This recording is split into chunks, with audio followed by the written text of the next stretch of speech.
बिस्मिल्लाहिर्रहमानिर्रहीम। अस्सलाम वालेकुम नाज़रीन, मैं मोहम्मद फ़राज़ हूँ, अपने डिजिटल चैनल से आपसे मुखातिब हूँ। नाज़रीन इकराम, मैं बहसीयत कौम तो अगर हम बात करें तो इस वक्त पाकिस्तान के अंदर आप खुशियों को जैसे तरस से नहीं गए, आपके कान जो है खुशी की खबर सुनने को तरस गए हैं। मैं तो यही फ़ील कर रहा हूँ, आई डोंट नो बाकियों के क्या हालात हैं, लेकिन पाकिस्तान में रहते हुए मैं अपनी ज़ाती अगर बात करूँ तो मुझे डेली बेसिस पर मैं यही फ़ील कर रहा हूँ कि शायद पाकिस्तान के अंदर अब हमारी किस्मत में खुशी नहीं है, कोई किसी किस्म की खुशी नहीं है। क्योंकि जो हालत इस वक्त हमारी इकॉनमी की हो चुकी है, जो हालत इस वक्त हमारी क्रेडिट रेटिंग की हो चुकी है, जो हालत इस वक्त पाकिस्तान के अंदर जो लॉ एंड ऑर्डर का भी आप मसला जो है वो काफ़ी हद तक बिगड़ चुका है। दहशतगर्दी जिसको बहुत ज़्यादा कुर्बानियाँ देने के बाद रिवाइवल हुआ था पाकिस्तान के अंदर अमन का, उसका सत्यानाश हो चुका है। और डेली बेसिस पर कहीं ना कहीं आपकी चीज़ें जो हैं वो नीचे ही जा रही हैं। अब चाहे वो लॉ एंड ऑर्डर की सिचुएशन हो, फिर आप रूल ऑफ लॉ की अगर सबसे बड़ी बात हो तो रूल ऑफ लॉ तो इस कंट्री के अंदर है ही नहीं, किसी किस्म का कोई रूल ऑफ लॉ नहीं है, बल्कि लॉ तो है ही नहीं। और आइन की अगर बात करें तो आइन भी कहीं दफन कर दिया गया। आइन नाम की भी कोई चीज़ मुल्क के अंदर नहीं है। मुल्क जो है बिल्कुल एक बनाना रिपब्लिक आलमोस्ट बन चुका है। इसमें मतलब हम ये नहीं कह सकते कि बनाना रिपब्लिक बनने जा रहा है, ये बनाना रिपब्लिक बन चुका है। यहाँ पे किसी किस्म का कानून नहीं है, कोई आइन नहीं है, कोई जो है गरीब की कोई सुनवाई नहीं है किसी जगह पे, किसी किस्म की कोई आपको ना तो आज़ादी है, फाइनेंशियल आज़ादी है, ना आपको जो है वो क्या कहते हैं ज़ाहिर राय की आज़ादी है। आप बिल्कुल एक मतलब बिल्कुल कोलैप्स कर चुके हैं। आप अखलाकी तौर पर भी कोलैप्स कर चुके हैं, आप मुआशी तौर पर भी टोटली कोलैप्स कर चुके हैं। और आप अगर किसी वजह से आज ज़िंदा हैं, आज अब आपका एक नाम कहीं थोड़ा बहुत बचा हुआ है, तो कुछ बुजुर्गान दीन जो कि माजी में गुजर गए इस मुल्क में या अभी भी हैं, उनकी वजह से अल्लाह ताला का ख़ास करम है। अदरवाइज़ हम लोग हर लिहाज से हर तरफ से कोलैप्स कर चुके हैं और बिल्कुल खुडे लाइन लग चुके हैं। मैं मतलब आसान अल्फाज में कहूँ जो एक आम हर इंसान को समझ आती है, तो बिल्कुल खुडे लाइन हम लग चुके हैं। अब सवाल ये पैदा होता है कि इस नैज पर पहुँचाया किसने? क्योंकि आज से कुछ 7-8 महीने पहले तो ऐसी कोई सूरत हाल नहीं थी, बिल्कुल ठीक जा रहा था मुल्क। यहाँ पे मतलब इकॉनमी भी आपकी बिल्कुल ठीक थी, महंगाई ज़रूर थी, लेकिन ये जो तूफ़ान इस वक्त है ये नहीं था। उस महंगाई के पीछे एक बड़ी वजह थी कि आपकी पूरी दुनिया के अंदर 100 साल में इस तरह की एक वबा आई कि जिसने पूरी दुनिया को जो है बिठा दिया था। पूरी दुनिया लॉकडाउन हुई और जितना मुश्किल वक्त हमने देखा 2019 के एंड से लेकर 2020 के एंड तक, आलमोस्ट वो एक मुश्किल तरीन वक्त था। और 100 साल दुनिया की तारीख में पहली दफ़ा ये जो है मामला इस तरह का आया था। तो वो जो महंगाई थी 8 से 8-10 महीने पहले, उसकी समझ आती थी कि दुनिया के अंदर एक बहुत बड़ा क्राइसिस था। जो आपकी सप्लाई चैन थी, आल्दो पूरी दुनिया में वो मुतासर हुई थी, तो उसकी वजह से पाकिस्तान में भी उसके असरात थे और महंगाई थोड़ी बहुत बढ़ी थी। लेकिन ये सूरत हाल नहीं थी। नाज़रीन इकराम, पेट्रोलियम मसनूआत की प्राइसेस पूरी दुनिया में से जो फ़ी बैरल के हिसाब से देखें तो 125 रुपये लीटर, 125 रुपये बैरल, 125 डॉलर फ़ी बैरल पेट्रोल की प्राइस थी। और पाकिस्तान में 150 रुपये मिल रही थी। डीजल आपको 150-160 रुपये मिल रहा था, बल्कि इससे कम था, 150 पे पेट्रोल था, 144 पे डीजल मिल रहा था। वही इकॉनमी 6% की जो है वो स्पीड से ग्रोथ कर रही थी, हमारी इकॉनमी जो ऊपर जा रही थी। पता नहीं क्या हुआ कि इख्तियार फसल के अंदर आपने जो है वो आके जानवरों को छोड़ दिया, उन्होंने सत्यानाश फेर के रख दिया। तो अब उसके बाद से जो सूरत हाल बनी पाकिस्तान के अंदर कि खुशी की खबरें आना बंद हो गई अचानक से। क्योंकि एक यकीन जाने कि जब आप 2 नंबर लोगों को, करप्ट लोगों को, जिनका कोई दीन ईमान नहीं है, जिनका कोई फैसला साजी की कुव्वत नहीं है, जो अपनी बात पे खड़े होने वाले नहीं हैं, जो मतलब कोई सच्चाई की बात उनके अंदर है ही नहीं, बात बात पे झूठ बोलना, फरेब करना, चोरी डकैती राजनी इस तरह की हरकतें करना, जब उनको आप अपने हीरोज़ बनाकर उनको अपने ऊपर खुद मुसल्लत करेंगे तो फिर ऑब्वियसली फिर आपको खुशियाँ नहीं मिलती। फिर आपके ऊपर हर तरफ से लानत आपके ऊपर जो है वो आ रही होती है। और इसमें कोई शक वाली बात नहीं है। मैं माजरत चाहता हूँ किसी को अगर मेरी बात बुरी लगे, लेकिन सूरत हाल तो सामने आपके हैं, इसमें मतलब वो दो राय तो नहीं है। इस वक्त तो हर तरफ आपकी क्या है, पाकिस्तान की क्या इज़्ज़त है? मतलब मुझे कोई बताए हम वैसे खुश होते रहेंगे यार हम जी बहुत बड़े को 30 मार खान है, तो वो अलग बात है। लेकिन पाकिस्तान की कोई इज़्ज़त मुझे बता दे कि दुनिया में क्या इज़्ज़त है आपकी? आप हरे पासपोर्ट की इज़्ज़त क्या है? यकीन जाने आपको लोग गालियाँ देते हैं। आप दुबई में चले जाएँ, आप ये मिडल ईस्ट में चले। मुझे एक उस दिन मेरा एक दोस्त बता रहा था, शायद तुर्की का वाक़या बता रहा था कि वहाँ पे किसी टैक्सी में सफ़र कर रहा था, तो उसने कहा जी मैं पाकिस्तानी हूँ, तो फिर वो बंदे ने आगे से उसका रिएक्शन अच्छा नहीं था। उसने कहा यार पाकिस्तानी आप क्या लोग हो, आप तो 2 नंबर लोग हो, आप तो करप्ट लोग हो, आप तो मतलब आपके जो लीडरान हैं वो तो सारे करप्ट हैं, और आप उनकी जो सेवा करते हो, आप उनको जो सर पे बैठाते हो, सर आंखों पे बैठाते हो, तो आपकी क्या दुनिया में इज़्ज़त है। ये आपकी और मेरी ये इज़्ज़त रह गई है। और रह किसकी वजह से, कि इन लोगों की वजह से। ये जो 2 नंबर डकैत सारे हमारे मुल्क के ऊपर इस वक्त मसलत किए गए हैं, ये ज़ाहिर है जब इनको आप अपना हीरो बनाएंगे तो फिर दुनिया तो इसी नज़र से देखेगी। दुनिया तो यही कहेगी कि यार जैसे लीडर हैं वैसे नीचे अवाम होगी। और बिल्कुल ऑब्वियस सी बात है कि जब आपके लीडर इस तरह के हैं तो लाने वाले कौन है, आप और मैं। वोट किसने दिए, आप और मैंने दिए। तो फिर मतलब आपकी और मेरी उनमें और आप में फ़र्क क्या रह गया, कोई फ़र्क नहीं रह गया, क्योंकि हम ऐसे थे तो वैसे आए। तो इसलिए मैं मतलब बहुत ज़्यादा इसको उसमें नहीं जाऊँगा। पाकिस्तान के जो हालात हैं इस वक्त इंतहाई डामाडोल है, इंतहाई हमारी जो इकॉनमी की सूरत हाल है किसी से ढकी छुपी नहीं है, इंतहाई हम बिल्कुल ऑलमोस्ट हम कोलैप्स कर चुके हैं। पैसे हमारे पास अपने हैं कोई नहीं, पैसा टका कुछ नहीं रहेगा, टका भी अपना नहीं है। तो ऐसी सूरत हाल में अभी आज की जो ख़बरें हैं उसके मुताबिक पाकिस्तान की इंडस्ट्री जो है, ख़ासकर जो मिल्स हैं जो फैसलाबाद में मैक्सिमम इंडस्ट्री आपकी बंद होने जा रही है। कुछ हो चुकी है, कुछ होने वाली है। करोड़ों लोगों के जो है उनका रोज़गार जो है छिनने का ख़तरा है, बल्कि कुछ का छिन चुका है, कुछ का छिनना है। इसी तरह आपके जो लॉ एंड ऑर्डर की जो सूरत हाल है पाकिस्तान के अंदर, वो किसी से ढकी छुपी नहीं है। रिसेंटली अभी इस्लामाबाद के अंदर धमाका हुआ और उसमें हमारा एक पुलिस वाला, उसकी कीमती जान गई। उसके अलावा आप डेली बेसिस पर देखें बलूचिस्तान के अंदर हमारी सरहदों के ऊपर क्या सूरत हाल है।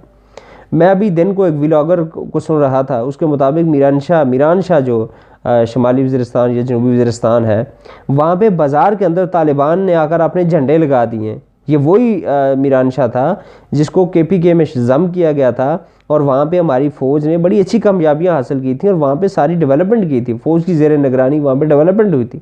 कुछ लोग भी मेरे से मिले जो कि वहाँ के रिहायशी कह रहे थे कि वहाँ पे अच्छी खासी डेवलपमेंट हुई है। वहाँ पे जो है फ़ौजी छावनियाँ बनी हैं, वहाँ पे स्कूल जो हैं वो बने हैं, वहाँ पे नए बाज़ार तमीर हुए हैं, मार्केटें बनी हैं। तो मीन्स के वहाँ पे डेवलपमेंट हो रही थी। लेकिन ऐसी क्या वजूहत थी कि ऐसी क्या ऐसी आफत आ गई थी कि आपने सारे का सारा वो मामला जो रिवर्स कर दिया। अभी आपको पता है कि अमेरिका आपके साथ करने क्या जा रहे हैं। अमेरिका ने अपने शहरियों को एडवाइजरी जारी की है कि आपने जो 5 स्टार होटल्स हैं इस्लामाबाद के, वहाँ पे नहीं जाना। सऊदी अरेबिया ने अपने शहरियों को एडवाइजरी जारी की कि आपने नहीं जाना भाई, इस्लामाबाद के अंदर आपने जो है मुतात रहना है, वहाँ पे हालात ठीक नहीं है, ख़तरा है। चाइना ने किया और बहुत सारे यूरोपीय ममालिक ने एडवाइजरी जारी किया पाकिस्तान के हवाले से। ये पाकिस्तान की हालत है। और ये याद रखें कि आपको 2019-20 में आपको जो टूरिज़्म है सेफेस्ट कंट्री पाकिस्तान को कहा जाता था, और बाहर से लोग आते थे, यहाँ पे टूरिस्ट आते थे, यहाँ पे टूरिज़्म को जो है वो प्रमोट किया जाता था, काफ़ी हद तक उसमें इजाफा देखा गया था। आज आपकी ये हालत है। आप दुनिया आगे जाती है, आप रिवर्स कर रहे हैं। और रिवर्स किस लिए कर रहे हैं, और कर रहा कौन है? वो कर रहा कौन है? ये अवाम करवा रही है। किसी इदारे की कोई ज़रूरत नहीं है। मैं कहता हूँ कोई इस्टेब्लिशमेंट या कोई किसी की कोई ज़रूरत नहीं है। अगर आपके अंदर दमखम हो ना, आपके अंदर अगर ज़रूरत हो, हम सब मिल के अपना हक अगर लेना जानते हो, हम हक के लिए निकलना जानते हो, हम सिर्फ ये ना कहें कि यार छोड़ो यार मेरा निज़ाम चल रहा है बाकी भाड़ में जाए। अगर इस सूरत हाल से हम बाहर निकल आएँ, हम एज अ नेशन खड़े हो जाएं, किसी की ज़रूरत नहीं है भाई को आपके रास्ते की दीवार बन सके या आपको रोक सके। तो ये सारी गलती आपकी, मेरी गलती है, हमारी आवाम की गलती है, किसी इदारे की, किसी जो है वो हम नहीं कह सकते किसी जर्नैल की है, किसी की कोई गलती नहीं है। गलती आपकी और मेरी है, कमी आप में और मेरे अंदर है, किसी में कोई कमी नहीं है, किसी की कोई गलती नहीं है। तो आपको और मुझे खड़ा होना पड़ेगा। ये मुल्क ऐसे तरक्की नहीं करेगा, ये कर ही नहीं सकता। जो सूरत हाल है ये तरक्की नहीं कर सकता। 7.5 लाख नौजवान आपके मुल्क छोड़ चुके हैं पिछले 1 साल के अंदर। मैं ज़ाती तौर पर सोच रहा हूँ कि मैं यहाँ से चला जाऊँ, इस मुल्क के अंदर कुछ नहीं है। मैं अपने बच्चों को ये एजुकेट कर रहा हूँ कि जैसे ही आपकी एजुकेशन कंप्लीट हो, पाकिस्तान में आपने नहीं रहना। इस मुल्क में आपके लिए कुछ भी नहीं है। क्या है इस मुल्क में? रूल ऑफ लॉ यहाँ पे नहीं है। रूल ऑफ लॉ की सूरत हाल आपके सामने है कि आप किसी को आईना दिखाएं तो आपके ऊपर दहशतगर्दी के पर्चे बनते हैं और आपको उम्र कैद की सज़ा जो है वो आपके ऊपर तलवार उसकी लटकना शुरू हो जाती है। ये रूल ऑफ लॉ है इस मुल्क के अंदर। ये रूल ऑफ लॉ है जिसका हम सुबह शाम राग लापते हैं जी, यहाँ पे रूल ऑफ लॉ। और कौन सा रूल ऑफ लॉ? आइन तो आपका है नहीं, आपने तो उसको अमली तौर पर मुअत्तल कर दिया, जूती की नोक पर रखा हुआ इन जो हमारे सियासतदान हैं इन्होंने। यहाँ पे पुलिस जो है वो पकड़ेगी तो सिर्फ चोर को पकड़ेगी, किसी ने अंडा उठा लिया, किसी ने किसी की बकरी उठा ली, किसी ने कोई इस तरह का छोटा मोटा चोरी कर ली, उसको पकड़ के ऐसे लितर मारेंगे कि बेचारा जो है वो पता नहीं उसने क्या कर दिया है, वो ऐसे महसूस होगा। जो बड़े चोर हैं, डाकू हैं, कोई टेंशन नहीं, कोई परेशानी नहीं, जितना बड़ा चोर उतनी ज़्यादा उसको प्रोटोकॉल, उतना ज़्यादा उसको जो है वो सेव करेगी पुलिस, उसका साथ देगी, उसके साथ खड़ी होगी। ये आपका रूल हवला है। क्या कहते हैं, आज़ादी इज़हारे राय। आप क्या कर देखें ना, आप कोई ऐसी बात करके देखें किसी बड़े के ख़िलाफ़, आपको लग पता जाएगा। और आपके सामने है अरशद शरीफ, आपके सामने है आज़म सवाती, आपके सामने है और बहुत सारी मिसाल, शहबाज गिल आपके सामने है। आप अपने ज़रा बात करके तो देखें। आप अगर हक़ की बात करके देखें, आपके साथ वो होगा कि आपकी नस्लें भी याद रखेंगी।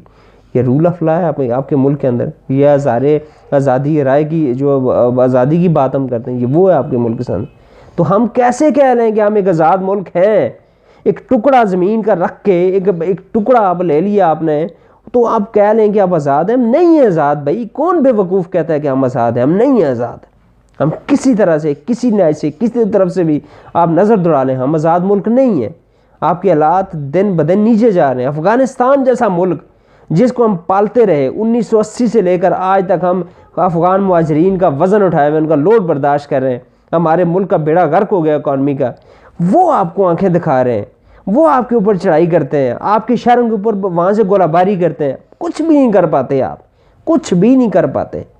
उसकी वजह यह है कि आपके पास पैसे ही नहीं है। आपको अल्लाह ना करे आपके ऊपर इंडिया हमला कर देता है, अल्लाह ना करे ऐसी कोई सूरत हाल बने, आपकी इंडिया अगर हमला कर देता है, वो भाई कैसे लड़ेंगे जंग? पत्थर मारेंगे इंडिया को आगे से, जब आपके पास पैसे ही नहीं है। आपने इकॉनमी का बेड़ा गर्क कर दिया है, इन चोरों को ऊपर बैठा के इकॉनमी को आपने ज़मीन बोझ कर दिया है। इंडिया आपके ऊपर अल्लाह ना करे कल हमला कर दे, वो कैसे लड़ेंगे? उनको जो गुलेरों से मारेंगे आगे से कि ऐसी की तैसी हाल होगी, आओ इस तरह। ये आपकी सूरत हाल हो चुकी है। प्याज आप ख़रीद नहीं सकते, आपके कंटेनर्स आए खड़े हैं उधर बोर्ड के ऊपर, आप वहाँ से उनको रिलीज़ नहीं करवा सकते। सुजुकी जो कि सबसे ज़्यादा पाकिस्तान के अंदर गाड़ियाँ बेचने वाली जो कंपनी थी, अपना बिजनेस यहाँ से बंद करके जा चुकी है। उसने कहा पाकिस्तान के अंदर हम नहीं कर सकते काम। टोयोटा जो कि दूसरी हाईएस्ट यहाँ पे गाड़ियाँ जो है सेल करते थे पाकिस्तान के अंदर, अपना बिजनेस क्लोज करके जा चुके हैं। जैज़ जो मोबिलिंक, जो मतलब सिंपल, अब सबको पता है कब से ये बिजनेस कर रहे हैं, वो अपने 10,000 जो उनके टावर्स हैं, जो इंटरनेट प्रोवाइडर या मतलब आप जो मोबाइल के सिग्नल्स जिनसे लेते हैं आप, वो 10,000 टावर्स जो है बेचने के लिए उन्होंने जो है वो कोशिश कर रहे हैं कि बेचें इनको, किसी और को हैंड ओवर कर दें। टेलीनॉर यहाँ से जा चुका है, टेलीनॉर ने यहाँ से बिजनेस बंद कर दिया है। उबर यहाँ से भाग चुका है, उबर जो हमारी टैक्सी सर्विस थी वो यहाँ से चली गई है। बहुत जल्द करीम आपसे जाने वाला है। आपके पास है कि रह क्या गया? खुदा के लिए इस मुल्क के ऊपर रहम करें। और आप जो है कोशिश करेंगे टेक्नोक्रेट्स लेकर आ जाएं। कौन से टेक्नोक्रेट्स की आप हुकूमत की बात करें? वही टेक्नोक्रेट्स जो आप इंपोर्ट करेंगे, वो अमेरिका से उठाएंगे, किसी को बरतानिया से बुला लेंगे, सूटकेस ब्रीफकेस लेकर वो आएगा, यहाँ पे आके बेड़ा गर्क करेगा इकॉनमी का, और 2 साल 3 साल के बाद उसको बाहर निकाल देंगे। ये कौन तजर्बे करने वाला है? अदालतें हमारी किधर सोई हुई हैं, जजेस किधर सोए हुए हैं, हमारी आवाम क्यों सोई हुई है कि ये लोग डेली बेसिस पर तजर्बा कर रहे हैं? तजर्बात इस मुल्क को तजर्बागाह बना दिया आपने। 8 महीने पहले बेहतरीन हमारी इकॉनमी चल रही थी, सारा कुछ था, आपने तजर्बा किया, सारे चोरों को इकट्ठा किया, मुल्क के ऊपर ला के बैठा दिया। आज गरीब की आपने ज़िंदगी जीरन करके रख दी, मुल्क का बेड़ा गर्क करके रख दिया। आपके पास है कुछ नहीं, नया तजर्बा आ गया जी। टेक्नोक्रेट्स लेकर आ रहे हैं, बड़े आए हैं टेक्नोक्रेट्स लाने वाले, और आप होते कौन है? 22-26 करोड़ आवाम के मुल्क के ऊपर आप तजर्बे करें। लेकिन गलती आपकी नहीं है, गलती इस आवाम की है जो आंखें बंद करके, जो अपने आप को ये समझते हैं कि यार बस हमने आंखें बंद कर ली हैं। वो क्या कहते हैं, जो कबूतर है वो आंखें बंद कर लेता है, कहता है बिल्ली ने मुझे जो खा नहीं सकती क्योंकि मैं देखा ही नहीं है। जो मतलब ये सूरत हाल आपकी और मेरी ये सूरत हाल बन चुकी है। और हम जो है हम खुशियाँ मनाते हैं जी, हम आज़ाद कौम है। ओ भाई कौन सी आज़ाद कौम है? आप कौन अब बेवकूफ़ आपको आज़ाद कहेगा? तो ये सूरत हाल है मेरे पाकिस्तानियों।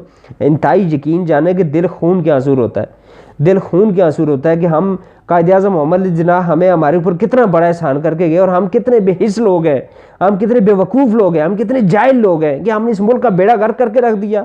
या बेड़ा गर्क करने वालों को हमेशा सर आंखों पे बिठाया, उनकी जो हर किस्म की हम उनको सपोर्ट करते रहे, उनको फैसिलिटेट करते रहे, उनको जो है बड़ी बड़ी गाड़ियाँ जो है हम अपने खर्चे पे देते रहे, उनका डीजल पेट्रोल फ्री देते रहे, उनके बिल्स फ्री देते रहे, उनको रिहाइशगाहें फ्री देते रहे, उनको सर पे बिठाया कि ये सब कुछ है हमारा।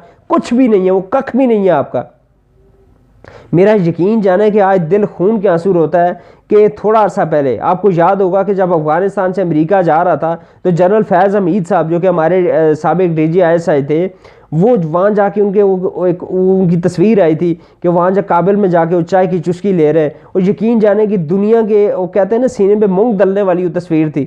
आज उसी तस्वीर के साथ मैं सोशल मीडिया पे देखा, मुझे बड़ा दुख हुआ, दिली तौर पर बड़ा दुख हुआ कि कहीं वो आपको मैसेज तो नहीं, अमेरिका का एक वफ्द आता है, अमेरिका के कुछ लोग आते हैं जो कि शिकार करने जाते हैं, उनको गवर्नमेंट ऑफ पाकिस्तान परमिट देती है, वो जाके मारखोर का शिकार करते हैं, मारखोर के सर पे बैठ के उसको मार के जिंदा उसको मारा, उसके ऊपर बैठ के वो बंदा तस्वीर बना रहा है, सोशल मीडिया पे शेयर कर रहा है। सोशल मीडिया पे तस्वीर लगी है, एक साइड पे जनरल फैज़ हमीद साहब की वो तस्वीर है, दूसरी साइड पे वो तस्वीर है। ये आपको चिढ़ाने के लिए नहीं है, ये आपको अपनी औकात दिखाने के लिए, आपकी औकात दिखाने के लिए अगलों ने किया है कि अमेरिका को अगर आपका जो DGISI था वो जाके वहाँ पे एक चाय की चुस्की लेते हुए अपनी तस्वीर शेयर करता है, तो वो दूसरी तरफ ने आके जवाब दिया है कि हम आपके साथ ये कर सकते हैं। करेंगे कैसे? आप ही के लोगों के थ्रू करेंगे।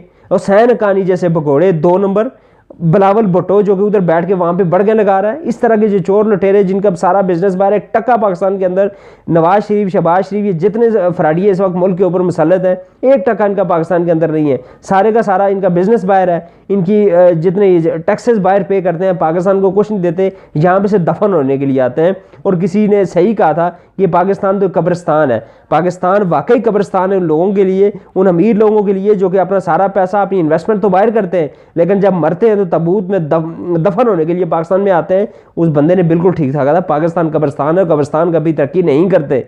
मेरे पाकिस्तानियों, वाकई कब्रिस्तान कभी तरक्की नहीं करते। आप अपने आस पास नजर दौड़ाएं कि जिसके पास जितना पैसा है यहाँ से चला जाएगा, पाकिस्तान से बाहर चला जाएगा, बरतानिया में, अमेरिका में जाकर बिजनेस करेगा, वहाँ जब मरेगा, कुछ होगा तो वापस आ जाएगा पाकिस्तान में दफन होने के लिए। तो बंदे की बात तो बिल्कुल 100% ठीक है। अब अफगानिस्तान जैसा मुल्क, जैसे मैंने पहले कहा कि आपको आंखें दिखा रहा है, आज एक वीडियो सोशल मीडिया के ऊपर शेयर की है किसी ने, वो गालिबन बंदा जो है बैठा हुआ है ऊपर मरगला हिल्स के ऊपर बैठा हुआ है, ये किसी ऊंची जगह पे बैठा है और टारगेट कर रहा है नीचे हमारी पार्लियामेंट को।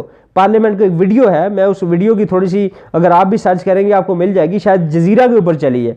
तो वो तालिबान अपने आप को शो कर रहा है, वल्लाह आलम वो कौन है, लेकिन उसके वो जो उसका जो लिबास है उससे वो लग रहा है कि तालिबान है। वो पोर्ट्रेट ये कर रहा है कि मैं ये यहाँ पे बैठा हूँ, पार्लियामेंट की तरफ आ रहा हूँ। वो थ्रेट कर रहा है पाकिस्तानियों को कि हम आपकी तरफ आ रहे हैं, आपने जो करना है कर लें, अपने आप को बचाना चाहते हैं बचा लें, हम पहुँच गए, आपके सर पे पहुँच गए। ये आपकी और मेरी सूरत हाल है। हमारा मुल्क इस वक्त बड़े ख़तरे में है, हमें अपनी आंखें खोलनी पड़ेंगी। आज इसाक डार साहब कह रहे थे कि अपोजिशन कह रही है कि मुल्क डिफ़ाल्ट होने जा रहा है, डिफ़ाल्ट ना हो। खुदा के बंदे, कौन सी अपोजिशन है, कौन सा जैल अपोजिशन लीडर होगा जो ये कहेगा कि पाकिस्तान, मेरा प्यारा पाकिस्तान डिफ़ाल्ट कर जाए? कौन सा जैल वो अपोजिशन लीडर है? चाहे वो इमरान खान है या जरदारी है या कोई भी है, अगर इस तरह का कुछ सोच भी रहा है तो गलत है, वो जायल है। ऐसा कोई भी, मेरे भाई, कोई भी नहीं सोचता। आपकी गलत सोच है। ये नवाज शरीफ की हो सकती है, शहबाज शरीफ की हो सकती है कि आपको डिफ़ाल्ट करने से कोई सियासी फ़ायदा हो जाए या नुकसान हो जाए। ये कोई सियासी लीडर को, पाकिस्तान का मुहिब वतन लीडर, ये नहीं सोच सकता। हम भी दबाग हुए हैं कि पाकिस्तान डिफ़ाल्ट ना करे। आप किस तरह की बातें कर रहे हैं? आपने मुल्क का बेड़ा गर्क कर दिया, आके हमारे क्या जख्मों पे पानी छिड़क, नमक छिड़क रहे हैं, और आपको शर्म याद हो, आपके अंदर है नहीं, ना आपके स्पोर्टरान में है। इस वक्त मुल्क आपने जो है उसका पटा बैठा दिया, और आप जो सुकून से इस पाकिस्तानियों, पाकिस्तान वालों की जो है वो उनके जो है वो आप जख्मों पे नमक छिड़क रहे हैं। तो ये तो सूरत हाल है नाज़रीन इकराम कि जज्बाती बंदा हो जाता है। यकीन जाने कि अगर आप डेली बेसिस पर अपने आसपास लोगों के हालात को देखें, पाकिस्तान की इकानमी को देखें, मीडिया को देखें, इंटरनेशनल मीडिया आपके बारे में क्या कह रहा है, ये सारी चीज़ें यकीन जाने जब आप देखते हैं ना, तो आपका दिल जो है खून के आंसू होता है। खुदारा मेरे पाकिस्तानियों, अपने इस मुल्क के ऊपर रहम करें, अपने मुल्क के लिए खड़े हो जाएं। आपने और मैंने इस मुल्क में रहना है। ये बड़े जितने भी लुटेरे हैं, इन्होंने किसी ने नहीं रहना। सब ने अपना अपना सेटलमेंट की हुई है, सब ने अपने अपने बाहर बिजनेस सेट किए हुए हैं, सब ने जो है अपना दूसरा ठिकाना बनाया हुआ है। आपने और मैंने यहीं पे रहना है, हमने यहीं मरना है, सब कुछ यहीं पे करना है, हमारे बच्चों ने यहीं रहना है। हम वक्ती तौर पर कहीं जा सकते हैं, मुल्क से जा सकते हैं, वापस आके हमने दफन इसी मुल्क में होना है, इसी कंट्री में दफन होना है हमने। खुदा के लिए इस मुल्क के लिए कुछ सोचा है, इस मुल्क के लिए खड़े हो जाएं। ये मुल्क के लिए आज खड़े होंगे तो ये मुल्क तरक्की कर पाएगा, ये बच जाएगा। अदरवाइज़ कोई फ्यूचर आपका नहीं है, आपके बच्चों का कोई फ्यूचर नहीं है।